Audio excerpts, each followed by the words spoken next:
ঢাকা বিশ্ববিদ্যালয় কেন্দ্রীয় ছাত্র সংসদ ডাকসু নির্বাচনে চলছে চুলচেরা বিশ্লেষণ। গুরুত্বপূর্ণ পদগুলোর কোন পদে কে যোগ্য তা নিয়ে চায়ের আড্ডায় উঠছে ঝড়। এদিকে শেষ মুহূর্তের প্রচার গণসংযোগে ব্যস্ত প্রার্থীরা। ডাকসু নির্বাচনে ভিপি পদে এবার বৈধ প্রার্থী ৪৩ জন, তবে তাদের সবাইকে চেনেন না ঢাকা বিশ্ববিদ্যালয়ের বেশিরভাগ শিক্ষার্থী।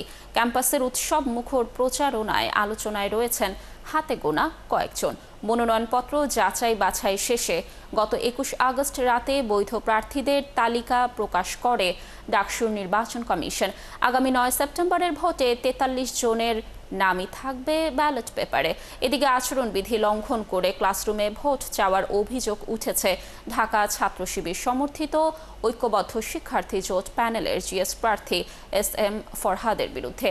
তার ক্লাসরুমে যাওয়ার একটি ছবি সামাজিক যোগাযোগ মাধ্যমে ছড়িয়ে পড়েছে। দর্শক, ডাকসু নির্বাচনের গণসংযোগের খবর নিয়ে আমাদের সঙ্গে যুক্ত হচ্ছেন সহকর্মী সাজিদ সরকার। সাজিদ, নিশ্চয়ই শুনতে পাচ্ছেন আমাকে।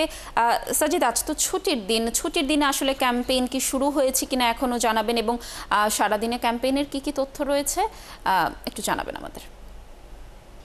লাবণী, আপনি জানেন যে আসলে সাপ্তাহিক ছুটির সাথে সরকারি ছুটিও পড়েছে, যে কারণে ক্যাম্পাস একেবারেই বন্ধ। সকাল থেকে কোথাও আসলে শিক্ষার্থী নেই, তবে যারা আসলে প্রার্থী রয়েছেন প্রার্থীদের পক্ষ থেকে কিছুক্ষণ পর অর্থাৎ ১২টার দিকে তারা হলগুলোতে প্রচারণা শুরু করবেন বলে এখন পর্যন্ত খবর রয়েছে। ছাত্রদল সমর্থিত প্রার্থী আবিদ তিনি দুপুর ১২টায় মহসিন হলে তিনি প্রচারণা করবেন। যেহেতু প্রচারণার মাত্র আর ২ দিন বাকি রয়েছে এবং কাল ৭ তারিখ রাত পর্যন্ত প্রচারণার সর্বশেষ সময়, সেই কারণে কিন্তু প্রার্থীরাও আসলে একেবারে তাদের প্রচারণার দিক থেকে একেবারে মরিয়া। বিভিন্ন হলগুলোতে তার প্রচারণা শুরু করেছেন এবং সেই প্রচারণা কিন্তু সকাল ১০টা থেকে শুরু হয়ে রাত ১০টা পর্যন্ত চলার নিয়ম রয়েছে। তবে যেহেতু আজকে ছুটির দিন, সেই কারণে ক্যাম্পাসে না করে প্রতিটি হলে কিন্তু এই প্রচারণা চালাবে। একই সাথে আগামীকাল রবিবার দুপুর ১২টায় রিটার্নিং অফিসারের পক্ষ থেকে 5টি ফ্যাকাল্টিতে এই ভোট গ্রহণ এবং ভোটদানের সিস্টেম নিয়ে কিন্তু কালকে আলোচনা রয়েছে। সেখানে আসলে কীভাবে ভোটদান করা হবে সেই ভোটিং সিস্টেমটা কিন্তু ইতিমধ্যেই ওয়েবসাইটে দেওয়া হয়েছে, যেন ভোটাররা ভোট কেন্দ্রে গিয়ে দ্রুততম সময়ের মধ্যে কীভাবে ভোটদান করতে পারেন সেই বিষয়ে কিন্তু ইতিমধ্যেই ভিডিও দেওয়া হয়েছে এবং দুপুর 12টায় সেই ফ্যাকাল্টিগুলোতে এটি নিয়ে আলোচনা চলবে।